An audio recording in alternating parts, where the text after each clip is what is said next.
Hi, everybody. Ian Bremmer here, and a quick take to kick off your week. So much talk around the world, and appropriately so, around the new United States National Security Strategy document that outlines how the United States thinks about its role in the world. And it is pretty dramatically different, and it reflects, I think, the most important difference between the Trump administration and other administrations in foreign policy, which is on its traditional and closest allies, the Europeans.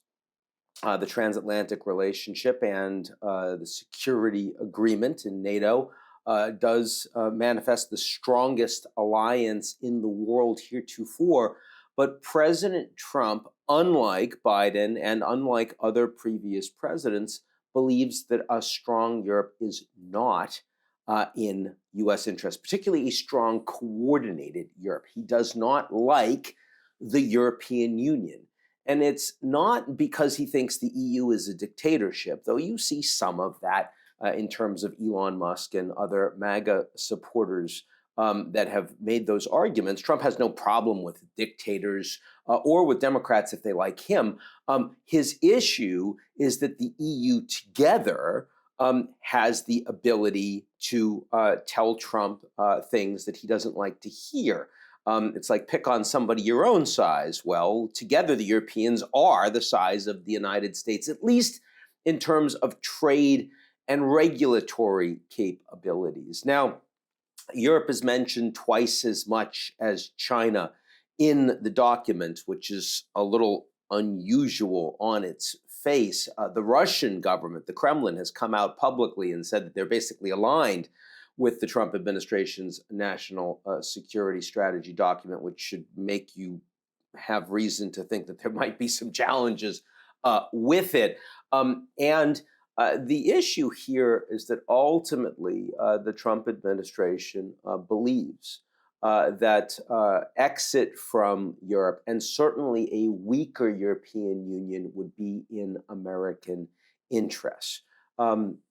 Now, there are lots of members of European leadership that also believe that Europe has serious problems, that even some of whom believe that Europe faces some level of civilizational decay, as is written directly in the NSS. You've certainly heard that from French President Macron. You've heard it from a number of German leaders, though not as strongly from Friedrich Merz, the latest chancellor. You've heard it from the Italians.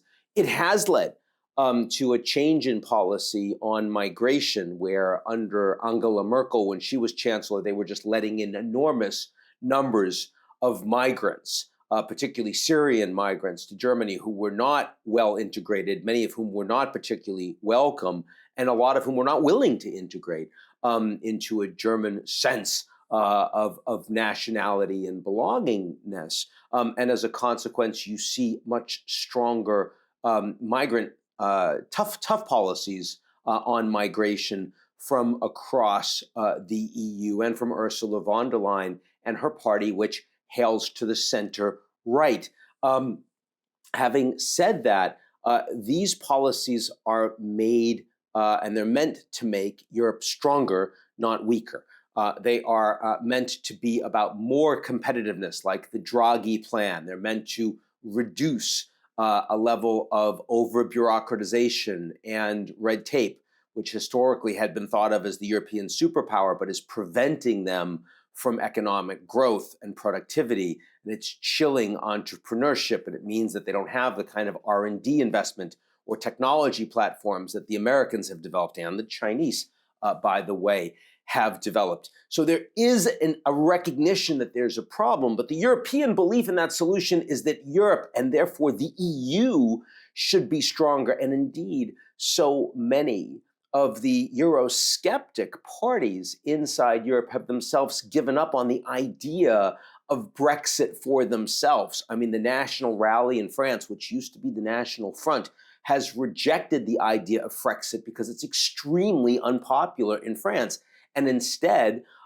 wants more sovereignty, but also certainly wants to still be a component of a strong European Union. Indeed, a strong European Union is one of the few most popular policies that Europeans across the board agree on, in part because Brexit was seen to be such an onerous and burdensome disaster, not least by the Brits themselves, most of whom believe that it was a mistake and they would undo it if they could.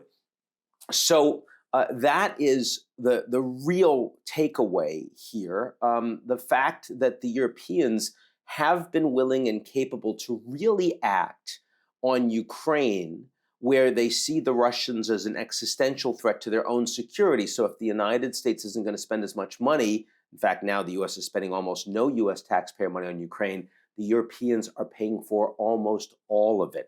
And that gives them influence, gives them veto power on what the outcomes will be, no matter what Trump happens to say when he meets with Zelensky or when he talks with Putin on the phone. And that has mattered for the Europeans. But the Europeans have not yet seen the United States as a principal threat or principal adversary. That is changing. There was some of that with J.D. Vance when he spoke at the Munich Security Conference last February. There's a lot more of it when his statements towards Europe reflect the actual policy of the U.S. in the NSS. And I think there's a big part of that is that Rubio's not doing the principal drafting. He's trusted, but he's like on Venezuela, he's on Ukraine, he's driving the policies.